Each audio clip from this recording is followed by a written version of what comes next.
À quelques jours de la rentrée des classes prévue le 5 octobre prochain, certaines écoles sont toujours sous l'emprise des eaux de pluie. L'école élémentaire Les Manguiers et le lycée Blaise Diagne, par exemple, sont impraticables pour le moment. Les élèves qui s'y rendent pour réviser déplorent la situation et demandent aux autorités de réagir avant l'heure de la rentrée. Le sujet est de Khadija Ndadjouf et Moussa Fall.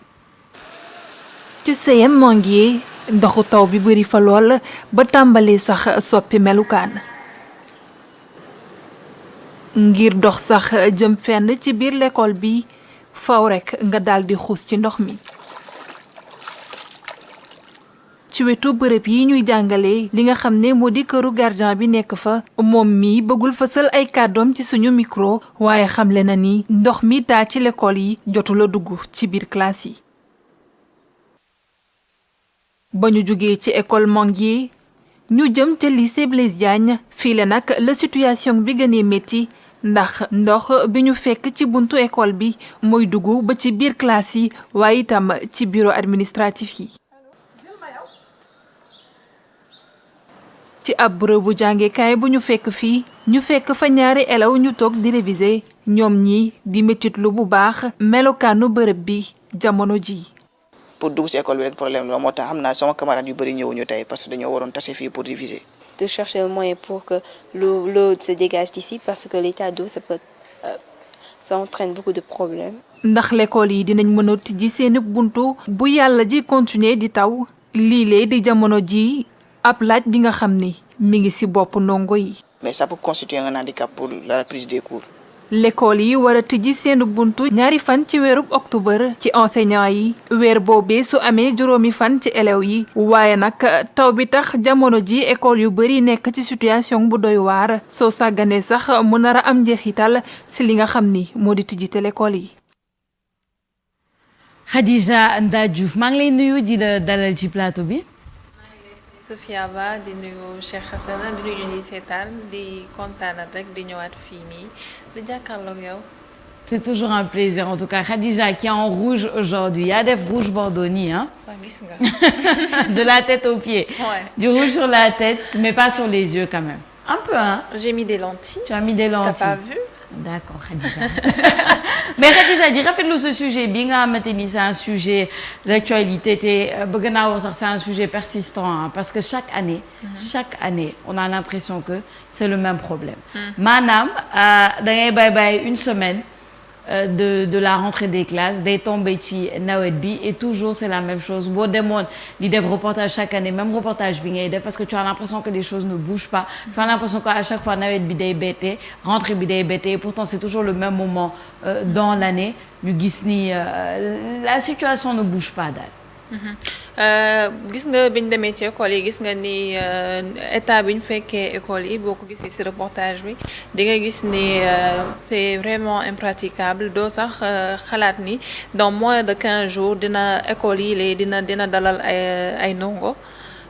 parce que mi ngi ci état yoo xam ne doy na waar yaa ngi gis même biir classe yi sax mi ngi fees ak ndox bureau administratif yi ak yëpp pour dugg ci biir école bi sax foog nga xuus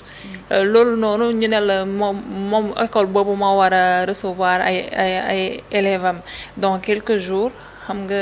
doo ko sax gëm am na liggéey bu bari bu ñu war a def balaa rentrée bi parce que rentrée bi mi ngi nar a door le 2 pour enseignants yeeg le 5 pour élèves yi instant bii nii état école yi mel nii am na liggéey bu bari boo xam ne war nañ kaa def balaa rentrée bi te taw bi sax bu continuer ndax rentrée dina am le 5 buñ ko yaakaar ndax bu dee saa yu tawee classe yi nii lay mel école yi nii lay mel est-ce que taw bi bu continuer dina mën a accueillir élèves yi ci date biñ fixé ne mooy datu rentrée bi te tamit dafa am lu am solo lu ñu war a boolewaale si bu ñuy fixé date yi est-ce que dinañuy consulter météo bi est-ce que dinañ koy consulter parce que loolu lu am solo la ndax mënoo fixé date boo xam ne affaire yi mi ngi taw leer na la ne bu tawee du adapté wu bu baax ci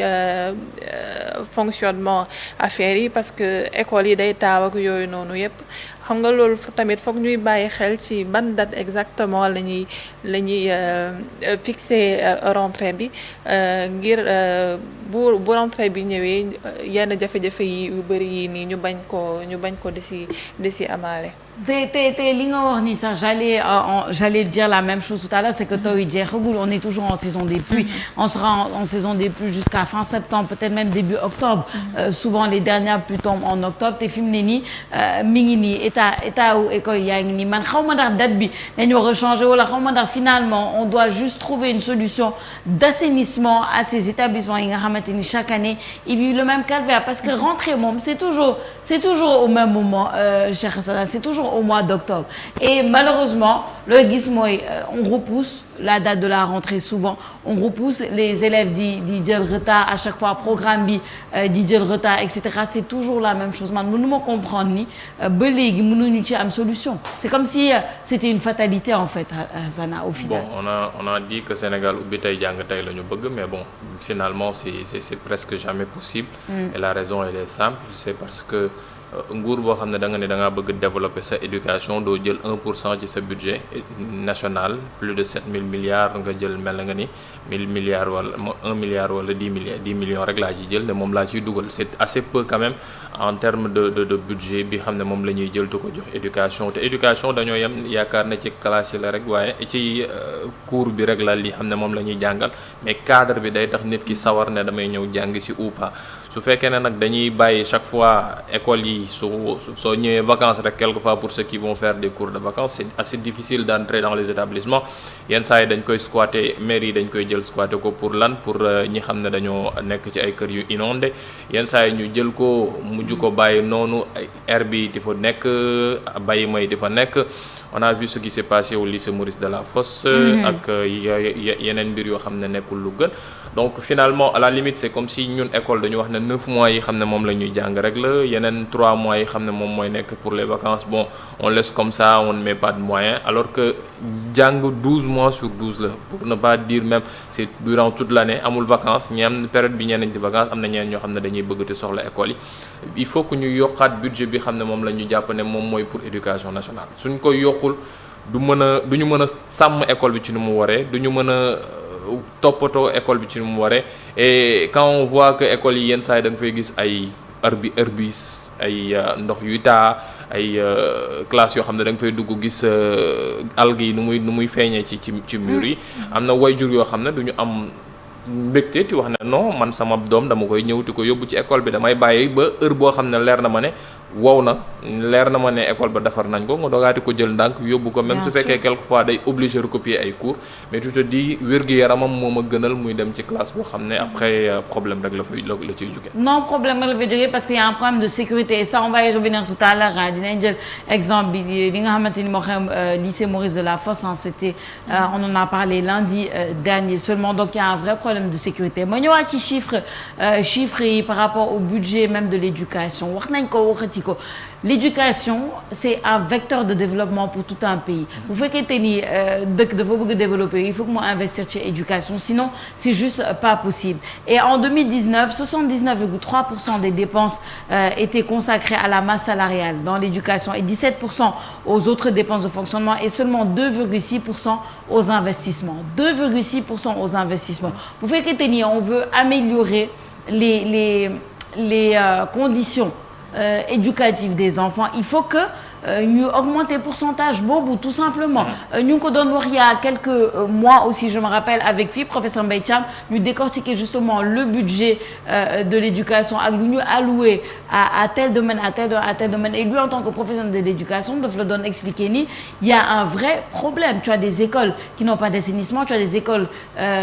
qui n'ont pas de matériel, tu as des écoles qui ne peuvent pas accueillir certaines masses d'étudiants. Boo demee te fii Dakar la ñuy wax, mais boo demee ci région yi c'est encore pire. Donc tu te demandes en fait où sont les priorités tout simplement fi mu toll nii. Te man je voulais qu'on revienne aussi Khadija ci l'aspect sécurité. Déjà lu ñu gis ni du sécurité, parce que xale moom xale kese la day daw day voilà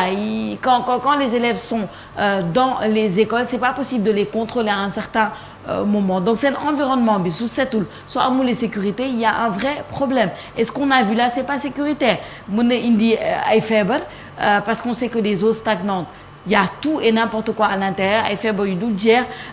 voilà les classes de salle sont impraticables et cetera donc c'est très compliqué mais en plus de ça ñu boole ici li xew au lycée de la Fosse le week-end dernier finalement on doit même penser au manque de sécurité même parce que des gens même qui sont dans les écoles finalement pendant les grandes vacances mun na nekk ay defkatu ñaawteef yi nga xamante ni ils peuvent s'y cacher ils peuvent transformer ces écoles là en des lieux vraiment compliqués loolu yëpp dafa bokk ci situation yi nga xamante ni war nañ ko wax ci wàllum éducation. insécurité bi moom ci biir éducation bi lu fës la parce que yéen a ngi wax sànq ci cadre de vie bi ne cadre de vie bi si la bokk. budget bi tamit li ñu war a investir ci biir ndax mu mën a dox budget bi non seulement doyul mais amul suivi waxoon nañ fi ay waxu confection ay tenues scolaires. def ci koppar gu bëri tey loolu est-ce que am na suivi. amul suivi lu soriwul dara yaa ngi gis fii nii lycée Blaise Diagne yaa ngi gis ne ci mur bi yëpp li longe mur bi yëpp yaa ngi gis ay sans-abri yi nga xam ne foofu lañ nekk boobu ba tey foofu lañ dëkk du kenn ku leen fa jéem a jëlee wala dara te pourtant foofu école la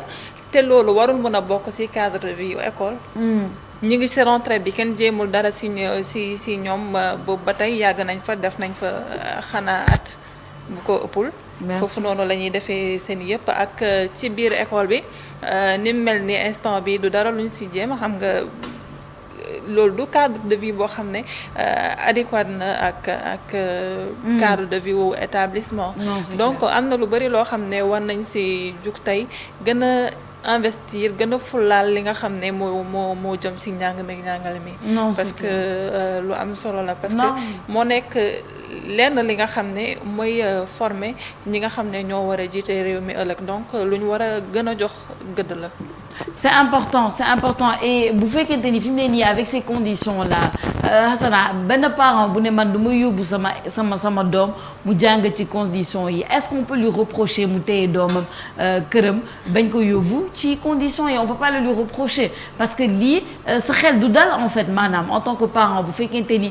c'est ça les conditions d'éducation bu fekkente ni amoo choix ben tu vas pas envoyer ton enfant travailler dans ces conditions là étudier dans ces conditions là et kenn mënu la ko reprocher je pense. kenn mënu la ko reprocher mais aussi parents d'élèves yi en fait man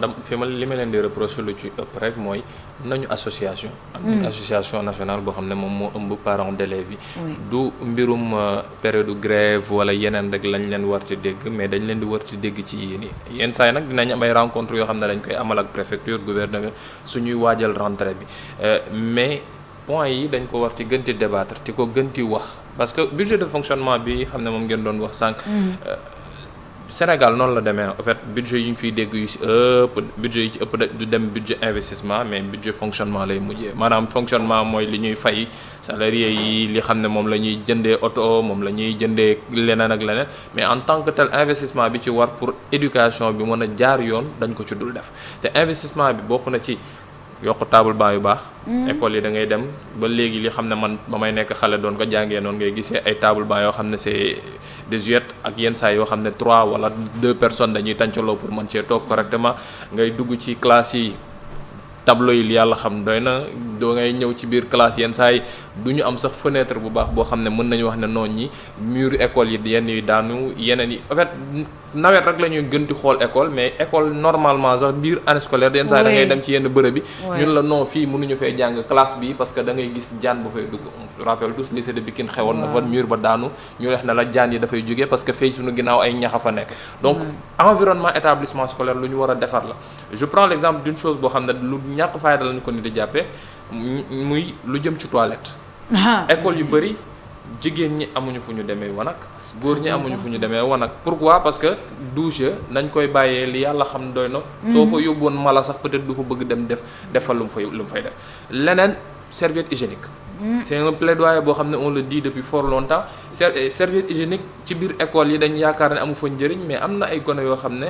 dañuy nekk seen jamono ñu nekk CM wala yenn saa yi sax ñu précoce ñu nekk primaire mais ñooñu dafa am nu ñu leen war a mën a taxawoo ci serviette hygiénique yooyu mais école yi da nga leen di wax ñun la amuñu budget bi li ñu ciy jox benn carton la boo xam ne suñ ko utiliser benn mois wala ñaari mois mu jeex tàq après nan ngay mujj def da ngay gis cause abandon scolaire jeune fille yi soo duggee ba ci biir da nga gis koo xam ne loolu mooy tax mu bàyyi pourquoi parce que amul ku ko taxawu am na rus ba mu ba jamonoom jotee période am jotee donc am na yu bëri yoo xam ne dañ ko war a gën a bàyyi di xel éducation encore une fois plus pour me répéter du loo xam ne dañuy toog ci biir classe bi professeur bi wala maître bi ñëw taxaw réciter leçon bi et élève bi guux ko après ñu dem il faut que ñu dugal ci investissement bi ci war ngir toilette yi baax ngir cadre de vie bi baax récréation élèves yi fu ñu am cantine scolaire bañ ko doon wax kenn fàtte nañ ko ba ñuy wax repas scolaire bañ ko doon wax fàtte nañ ko Khalifa Sall moo ko fi doon wax fàtte nañ ko ay mbir yooyu yëpp ay mbir loo xam ne il faut que ñu taxaw ko tant que cadre bi baaxul jàng bi du mën a baax. mais li ngay wax ni c'est tellement essentiel et tellement dérisoire à la fois chez Vasna pourquoi ma koy wax c'est parce que on dit da nga ne yu ñàkk fay da lañ ko jàppee alors que pourtant c'est tellement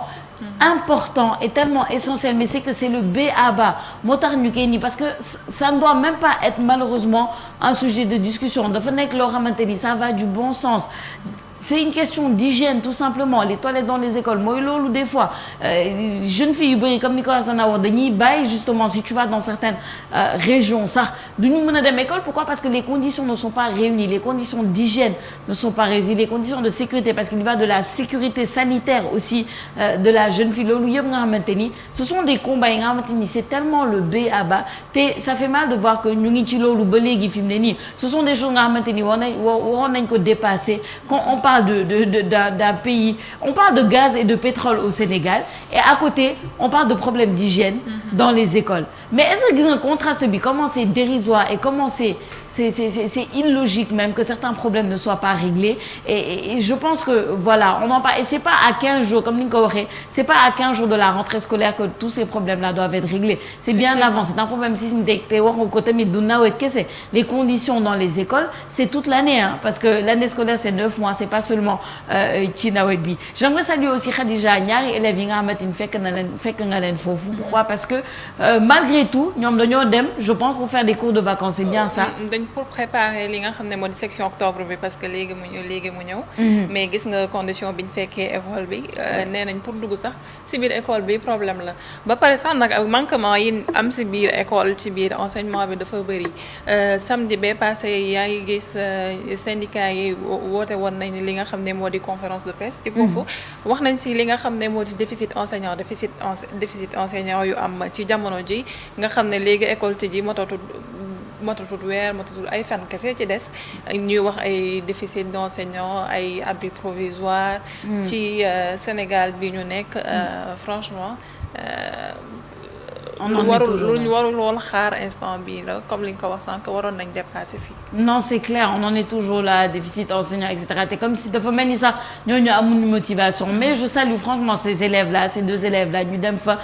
gis wala loolu rek démotivation la wala loolu rek da ngay naan mais attends. Pourquoi est-ce que je me tue man maa ngi ñëw di préparer session octobre bi te pourtant lii laay fekk samay corsana donc il faut éviter aussi de démotiver élèves yi nga xamante ni ce sont les plus motivés parce que seen moroom yi nekkuñu fa seen moroom yi peut-être qu'ils sont en train de profiter de leur dernier moment de vacances mais ñoom dañoo dem ba ci école bi pour se préparer et ça c'est quelque chose à souligner. je pense c'est important ñu bëgg jàng ñoo ngi bëgg jàng ba léegi sama genre gi rek a bëggul jàng mais bëgg jàng ba léegi et que lu mu leen jaral dañ koy topp ñi xam ne dañuy préparer section octobre ñu leen di encourager ci leen di féliciter pour constance bi xam ne topp nañ ko mais encore éducation dafa laaj koppar du loo xam ne dañ jàpp ne xel kese dafa laaj koppar il faut des moyens il faut beaucoup de moyens et quelquefois su fekkee dañuy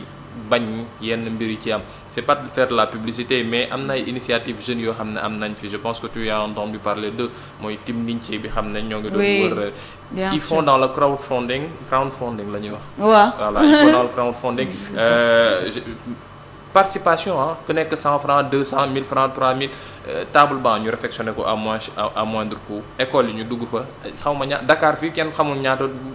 douche lañ fi defar ci école yi. À l'intérieur du pays itam nit dañ leen di woote la ne leen ñun kat association lañu des initiatives personnelles dañ leen di woote leen def et pourquoi pas état jàppal leen parce que comme que ñoom miin nañu réew mi ñoo ngi dem ci gox-goxaan yi mais yàlla volontariat bi xam ne am nañ ko mais dañ ko war a xool nuñ ko encadrer. On a une économie solidaire bi xam ne moom la ñu wax ne moom la ñu am social solidaire mais il faut que ñu mettre ko en œuvre réellement sur le terrain nit yi mën ko sentir te ñooñu soo leen jàppalee tu crées des emplois parce que jeunes yi xam ne dañuy dem sur le terrain pour defar ji école yooyu noonu di nga am leen loo xam ne dinañ ko am mu mekkee benn motivation bu ndaw la sax bokkul ak ci xam ne da ngay dem yenn saa yi appel d'offres yi xam nañ nu muy demee. quelque chose qui doit nous revenir à 1 milliard ça nous revient à 10 milliards après au finish 3-4 mois après ñu ne dañ ko réflexionné waat donc nañ jàppale crowdfunding bi ak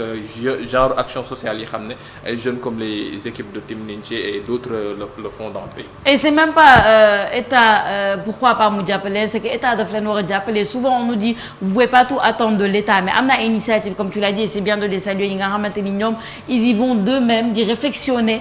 di tabax ay toilettes ci biir école yi di xool nan la ñuy améliorer conditions et des initiatives citoyennes mais loolu état daf leen war a jàppale je pense que c'est obligé parce que déjà de base c'est pas à eux de le faire dañuy gis initiative rek ils ont peut-être ce leadership là naturel qui font qu'ils vont le faire mais c'est pas à eux de le faire donc état bu fekkente ni citoyens dañu naan voilà notre initiative daf leen war a jàppale c'est une obligation pour moi parce que déjà li nga xamante ni état moo ko war a def ñoom xaaruñu état di ko démarrer l'encadrement est obligatoire pour moi déjà tout simplement. lu jëm ci toilettes yi ci biir école yi moom man li ma jàpp mooy état bu tabaxee li nga xam ne moo di toilette que c'est bien beau mais foog ñu am koo xam ne dina toppatoo dina entretenir toilettes yi bi nga ba nga xam ne dina nekk ci anam yi nga xam ne ku fa dugg dina mën a def ay besoins moom sans mu am benn souci bu ko jaree sax bu fa budget bi nekkul ba nekk fa mais ni ñuy organiser ay groupe de balayage ci biir classe yi élèves yi di ko def nañ ko def ñuy defar douche comme ñoom ñoo koy utiliser defe naa loolu mënul ne du nekk problème ba pare tamit comme ni ko Assana waxee léegi ñi bëgg jàng ñi ngi bëgg jàng ba tey mais am na ñoo xam ne bëgguñ jàng comme moom ci boppam nga xam ne bu wisee sax bu wisee du génn ndax day naan sama génne damay say peut-être mais ñu mel ni Assana pour bëgguñ jàng mais pour ñu jàngi da leen di defal loo xam ne ci biir école ba au moins dina leen jox envie ñu ñëw. oui il faut de la motivation au fur et à mesure ñuy ñëw sax dinañ mën a am benn motivation bi pour mën a jàng mais koo xam ne dafa mel ni Assana bañ jàng mais bu demee école am day fekk école am mu taa day fekk douche ci yenn état yi. day am excuse. bu ñu may genre Assana yi yenn excuse yi. Tu as bien raison mais man je suis convaincue que Assana il faisait partie des premiers de la classe xam nga ñuy toog ci kanamu classe bi. loolu la la wax moi monsieur. loolu la la wax def naa ay enquêtes. élément perturbateur rek la. mais pour terminer éducation de base lu am solo la ci école te bon toilette itam dafa am leen loo xam ne léegi lañ ko war a jàngal xale yi pour ñu bañ a nekk mag yi xam ne ñoom ñooy dugg ci biir wanag du ñu tirer la chasse du ñu bës bouton loolu fi léegi lañ koy tàmbalee am na yoo xam ne c'est le b.a.-ba gone yi nan leen koy jàngal comme parce que yar la ci biir kër ga yar la ci biir parce que c'est pas pour rien que ñu tuddewuñu mbir mi instruction éducation lañ ko tuddee donc nañu xool nu ñu yaree gone yi ci bépp anam on forme pas seulement des ingénieurs des techniciens et autres on forme aussi des humains donc nañ leen gën a defar ba ñu gën a mat ci yooyu daal yow li nga moom na nga ko gën a sàmmal sa bopp déjà balaa keneen di ñëw te lu ko sàmmal. Exactement non c'est très important sujet bi tamit am na solo trop Khadija comme d'habitude merci pour le reportage merci pour la discussion je leur dis daje la semaine prochaine inchallah ci beneen rubrique éducation. Inch'Allah Sophia Ba merci yow tamit merci ñu doon seetaan ak Hassana. man doo remercier Hassana xanaa léegi nag bàyyi nga bañ jàng. loolu baaxul. xale bu toll si jàng dafay jàng. non tey Hassana dafa décider di il va pas répondre à tes attaques. tu sais au fait bizarrement. loolu force la école gi mu jàngee INSUP Afrique. soo fa demoon di laajte Khadija Ndar xamuñu. c'est juste ça que je dis. mais c'est parce qu'elle se faisait discrète rek. c'est juste ça que je dis. parce que lan dama doon daw jàng. c'est juste ça que je dis rien. Dame mën ngaa dugal générique.